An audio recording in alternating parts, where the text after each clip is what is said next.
Okay, well, welcome everybody. Apologies for absence. Do we have anything from Ben?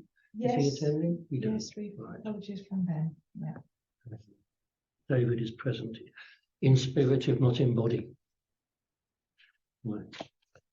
Quick word about fire alarms and so on. I will take this document as read, except to say that if you do hear a fire alarm, it is real. Okay. Right, declarations of interest, please. Emma? Yeah, no, none that I'm aware of. None that I'm aware of. None that I'm aware of. None that I'm aware of. None from me either. Right, public participation. We have no members of the public present, so I guess we can move on to the next item.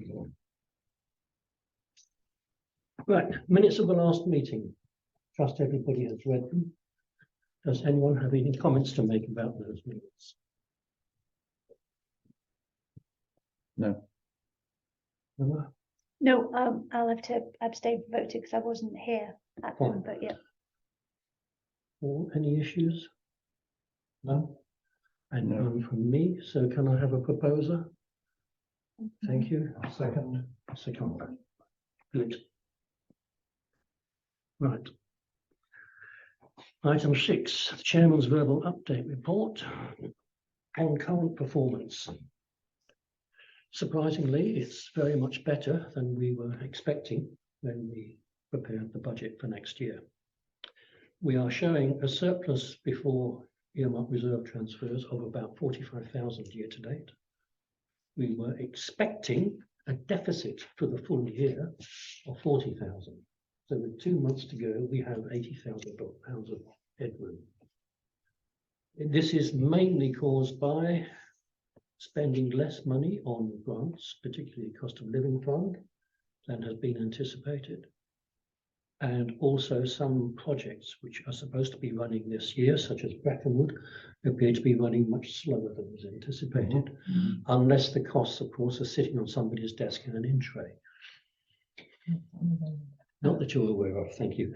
I think we've got a cost of living application in at the moment, But it hasn't yet impacted the but it account. hasn't yet impacted now. But So I don't think It it will have won't much do of that. it. we are in a reasonable position as far as 23-24 is concerned, and it looks as if we have a fair chance of starting 24-25 in a much stronger position than we had previously anticipated.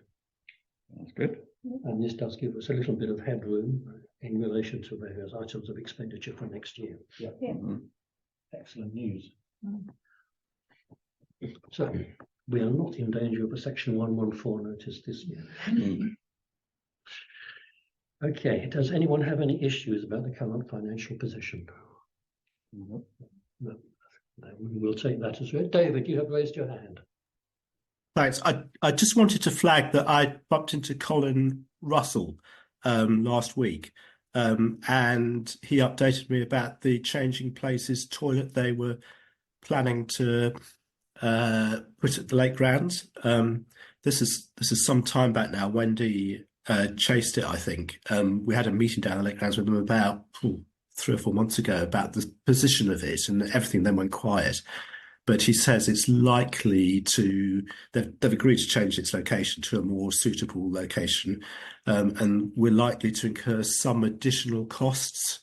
I can't remember what the amount was now, but I think we agreed at a Lake Grounds meeting or somewhere else to halve the installation costs, which are about 25k.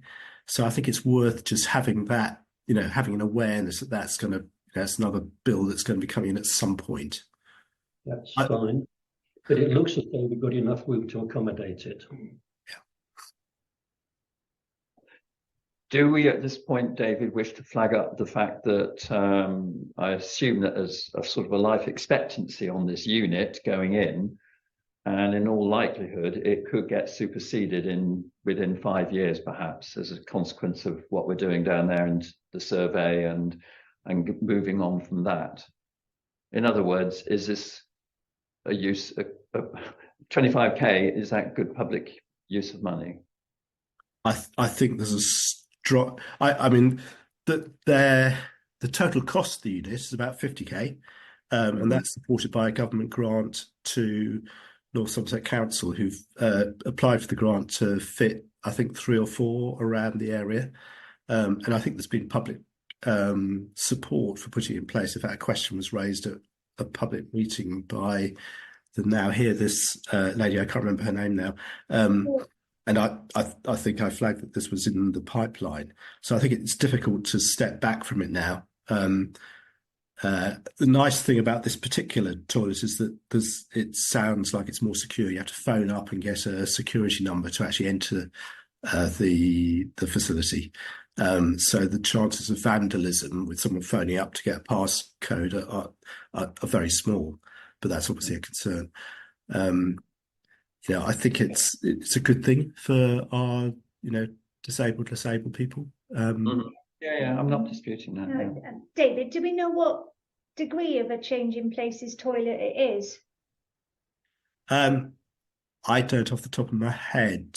It was quite a big one, and our concern with where they were going to place it was it actually blocked off the view to the estuary from the main car park in front of the cafe, which is why we asked them to move it. And I guess they've had to go through a process to do that. And who knows? I mean, Colin doesn't reply to emails. It may never happen. He's asked for an extension. Originally they had to be all fitted by the end of by the beginning of April, and he's asked for an extension to June. But so I suspect it's looking at the plans, it's quite a big one. Yeah, no, that I mean, absolute great asset down there. I think in that sense, it was just wondering if there was any scope to understand what degree of changing places toilet it was really, or I can forward you the plan if you like, Emma. Yeah, please. Okay, I'll do that. By degree, the size of it, the actual size of the unit. Yeah, and the facilities within it. Yeah. So whether it's got a hoist, if it's got a table, if it's got there's different provisions, not necessarily just handles to support. It's it'd be good to know that for that kind of expenditure, whether it we are catering for the widest breadth of people that need to use it. That's consideration. That was all. Yeah. David, if you do get an additional cost information, can you let me know? I will do, John, of course, yeah. Thank you.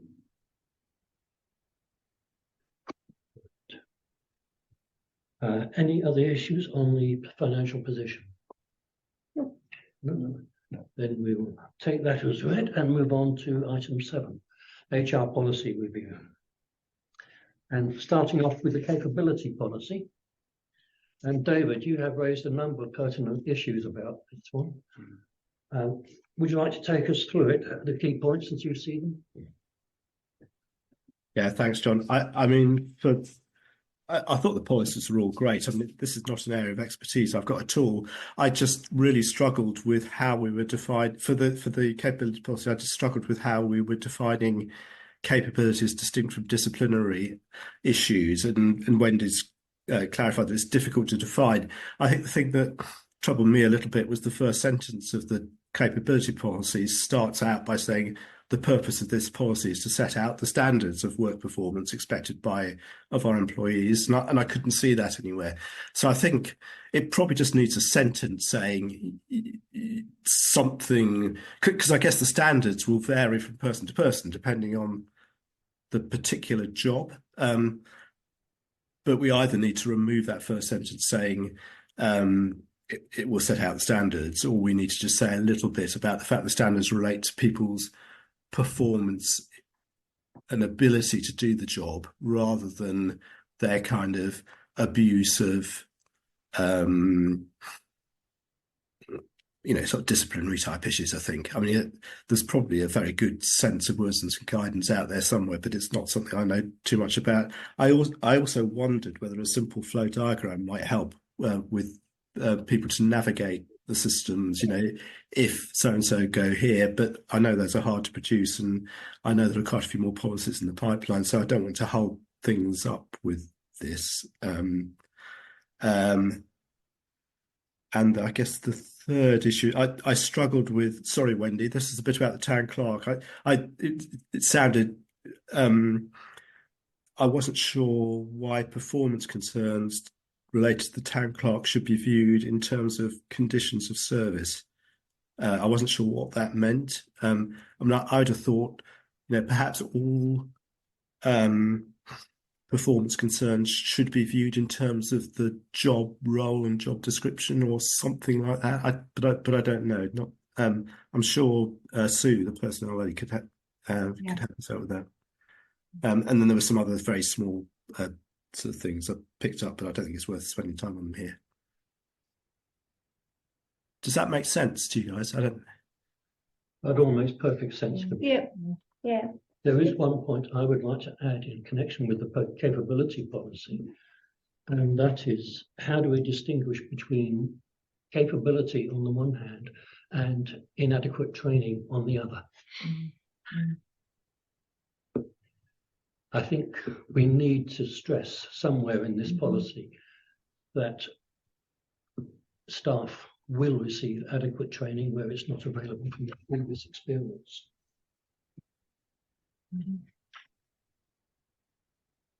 And further training should be an option if a person turns out to be incapable of doing the job. Yeah, because normally, you normally find things like capability assessment would be linked into some form of personal development plan. Yeah, and I don't think we've got a personal development plan, really. Not officially, no. We've got SMART targets, which we do for our appraisals, but it's not really. And we know that within those development plans there are personal developments which are more aligned with what the individual wants to achieve. But there are also where you identify gaps in capability and making sure you develop them, because in lots of cases the job role will develop over a period of years, and you need to make sure that the post holder develops along with that and are given all the training that they need. So relevant point, John. Okay.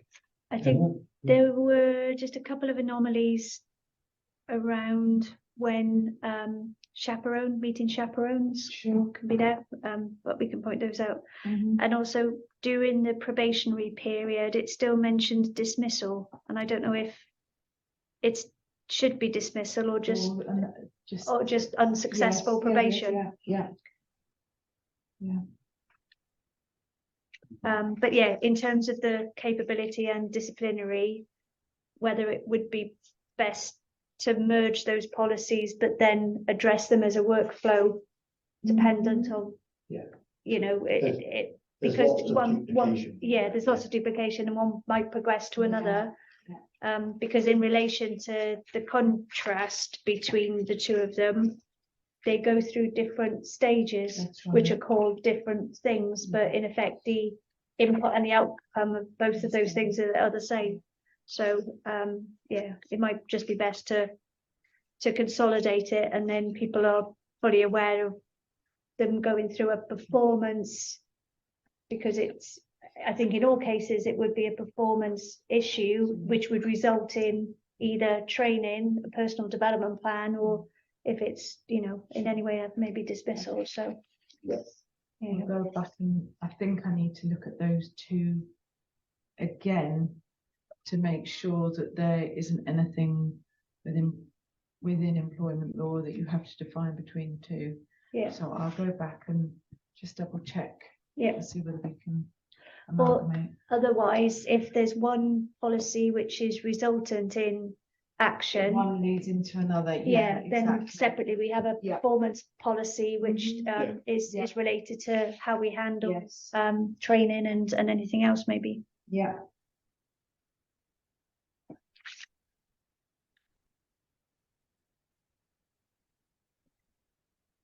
So is there, Mike, do you have any comments you want to raise?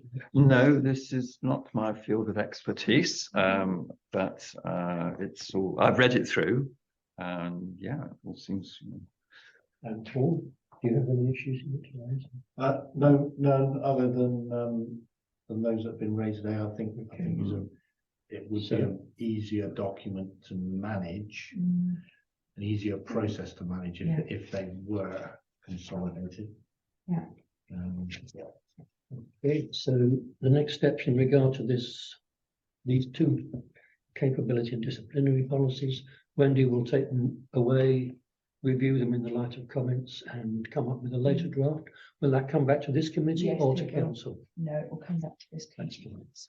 fine. Right. Can I just mention one omission? Yes, On the disciplinary one, it's regarding members' conduct around conduct of a town councillor. There's no timescales in that paragraph as to when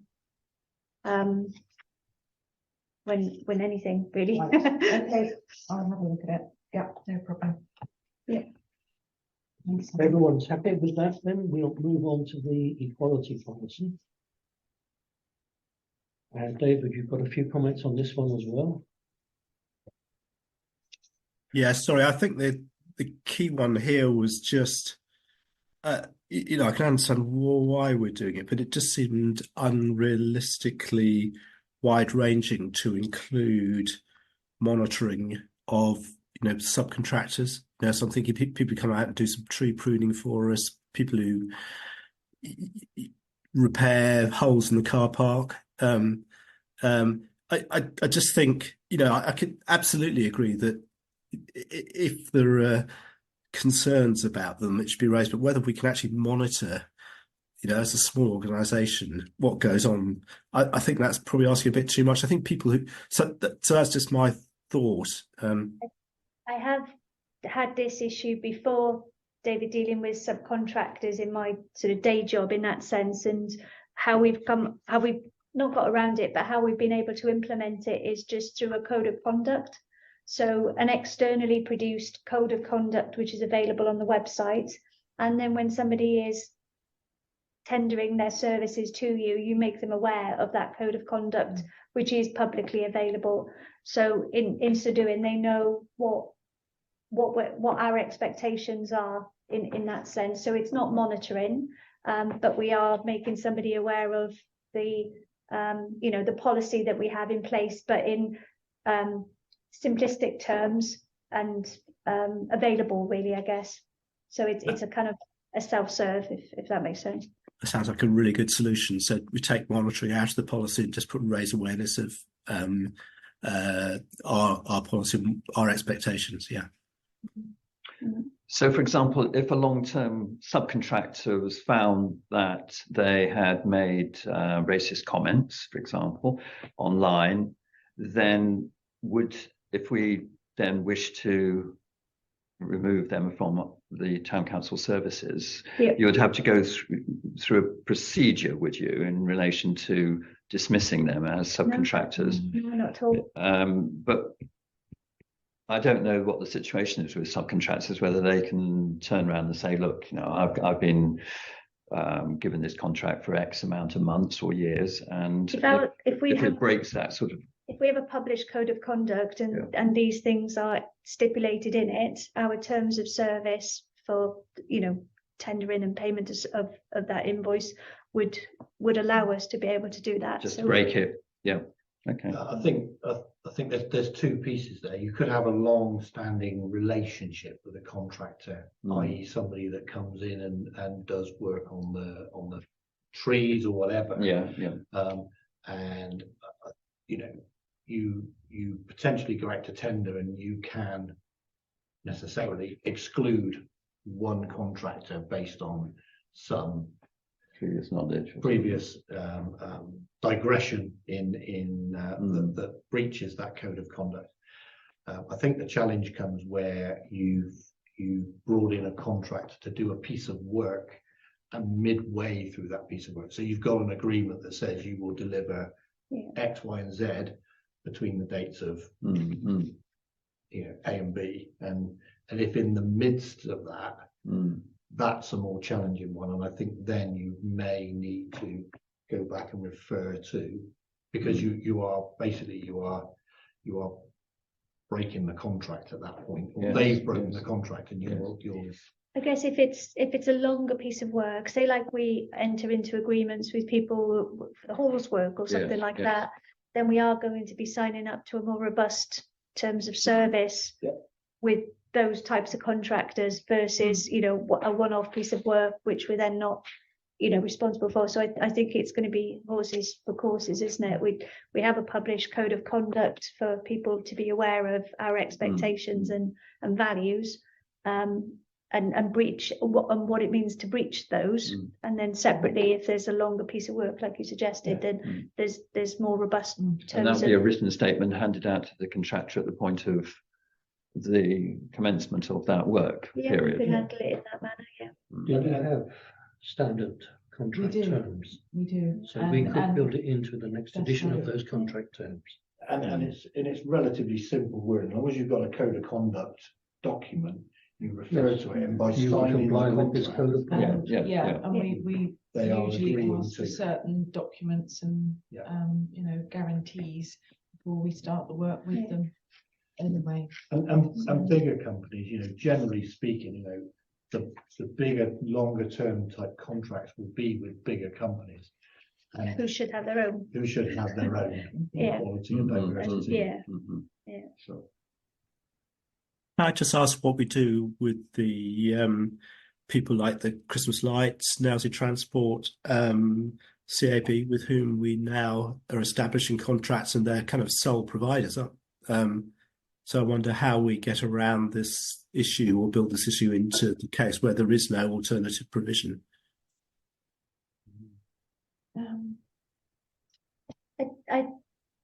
The code of conduct really, I guess, could be extended to us Yeah. providing any financial, either, I don't know what the right think we word can make a of, but unilateral declaration that yeah, you will comply with our code of conduct, yeah, and if we, yeah, given that we have the law on our side. we haven't done it formally, but we can do going forward. Yeah. it extends to, we have seen it in one of the policies, but whistleblowing and those kind of Yeah. things. So we're kind of capturing the opportunity for somebody to make us aware of anything that they're not comfortable with. So separately to that, it would be, you know, the code of conduct really, I guess, extending across any sort of financial. I can hardly imagine that those organisations are likely to object to us having a formal code of conduct. Mhm, mhm. in the majority of those cases, the likes of CANS and Nelsey District Community Transport, those sorts of people are the ones that would be driving. Yeah. And they would have it. And I guess as part of the SLA renewal, we could ask if we don't already have a copy of their documentation, we could ask for it anyway, Yeah. could we? Just so as we've got it on record, just to sort of say, you know, we've checked, it either meets our code of conduct or exceeds. Tick in the box, we move on. Yeah. Mhm. So you could say, obviously, with the youth club, they have got, obviously, with all of the policies and everything that we go through. So, Drowning in yeah. policies. Yep. Yeah.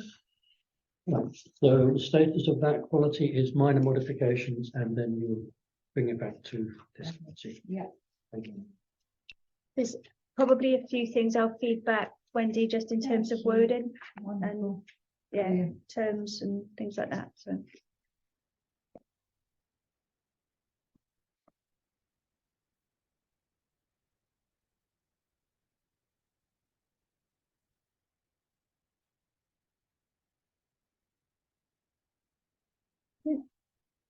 Okay, good. Right, if we finish with the policies and no further comments on them, then item 8, finance, to review lists of payments. We have 3 lists. The first one relates to payments from the Lloyds Bank charge card. It seems a little odd that the Lloyds Bank charge card should be used for payments of £19,000 for North Somerset Council. I thought that, I didn't think that that's the parking. That's the parking officer payment, Yeah. yes. Yeah, Seems an unusual place for that to land. there is though I can't remember which page it is, but there is an item in there which says charge back to it for using the wrong card. Okay. Yeah, and see if I can find the page now. Oh, yes, that's what it is. Invoices paid from wrong cash, so it's 26th of the 1st on pay the 4th page. How does that happen? Who is custodian of the cards? Is it a case of picking up one and plugging the wrong one into the laptop? It could well be. I'd like to know how that happens Yeah. because Yeah. the security of the cards might be an issue here. 21E, isn't it, as well, which is the charge amendment. So what? Yeah, that's right. 21. I would imagine it's elements of that maybe. There may have been other items in other months. Normally, it is simply, One in, one out. yeah, it's just how you choose which account you're crediting. You literally have a list and you click on the right account. So it would be relatively easy actually to click on the wrong account. I'm not familiar with the screen Yeah, layouts, yeah. so It is just a. I can drop-down understand list. that it happens by accident. I just want to be sure that it's not representing security reasons. Is it all right to pick up on specific items off this list and ask questions about them? Yes. You don't mind me doing so? It sort of disappoints me to see Amazon being used in the council. It'd be so much nicer to see local independents being first targeted, and I know you do use the likes of carers I think and there's others. comments there that sometimes Amazon offers better value for money.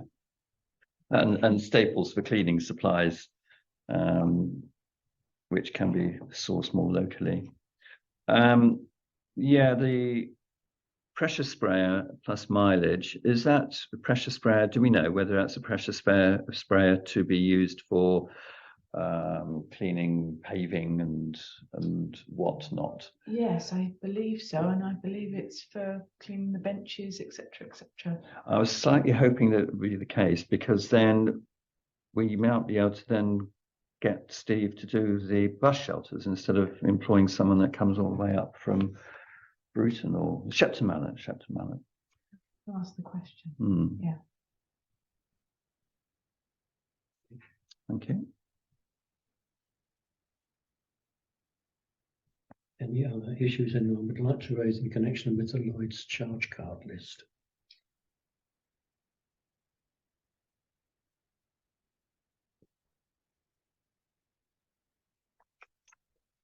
No. No, no. Okay. Are we all happy to approve them then? Does this require a formal vote, by the way? Do you want to take the total of the payments once you've gone through each one? Okay, and we'll do do that. it that way? Okay, right, well, the second list contains 4 tiny items, totaling £97. Lloyd's Bank current account 4460.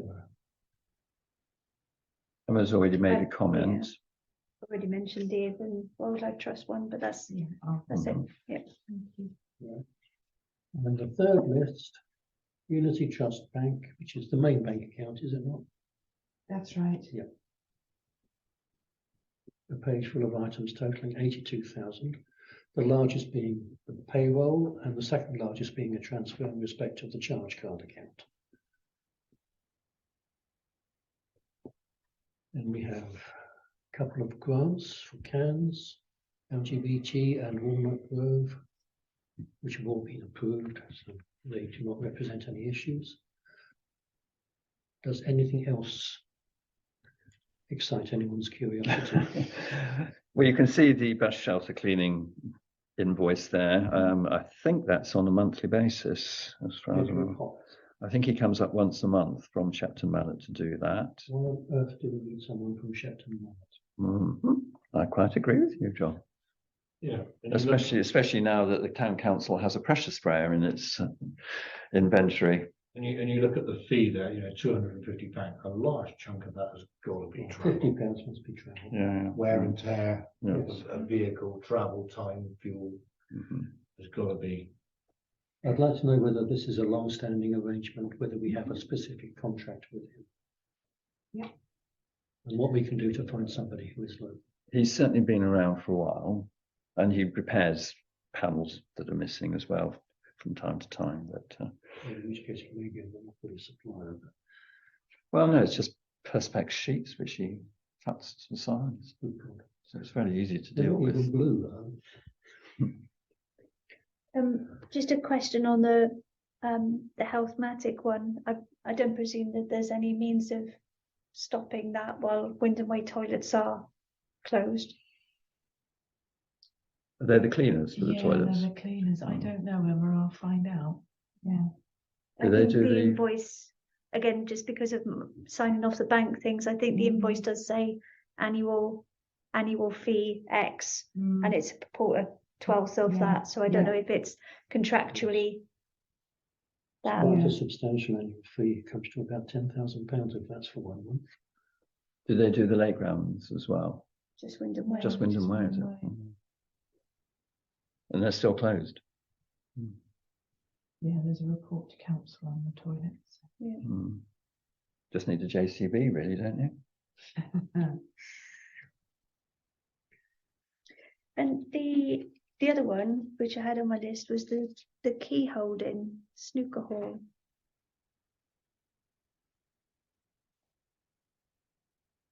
That is a big question mark. I will have to go back to Mike to ask Yeah. about that one. What I was don't know the ins and outs of it.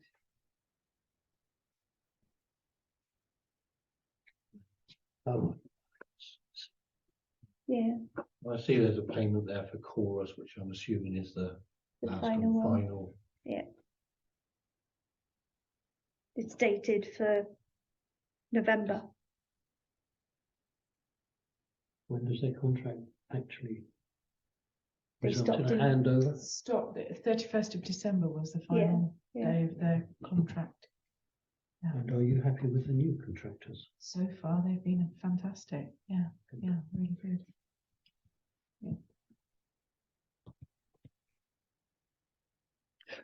Only lastly, the fire alarm call out. Is that just once? £406? Or do we know whether it's multiple times over the month? It's telling me that I think we had some additional works done It's a reference to recently. 3 invoices. So Oh, yeah, good point, good point. Yes, yes, so there are. But I will find out details. No, don't worry. I think John's sort of answered the question, really. Can you, on the other queries, can you get Rachel or whoever to circulate brief notes on these two? Cool. Thank you. Okay, any other queries on these payments? Paul? No. No? No. Emma? No. Dave, do you have any queries to raise on these payments? In which case, can I propose that we approve them? Seconded. Seconded? Thank you. Thank you. Should say carried unanimously, but Mhm. okay, right, and that concludes the public part of the meeting. Our date of next meeting, 15th of May at 7:30.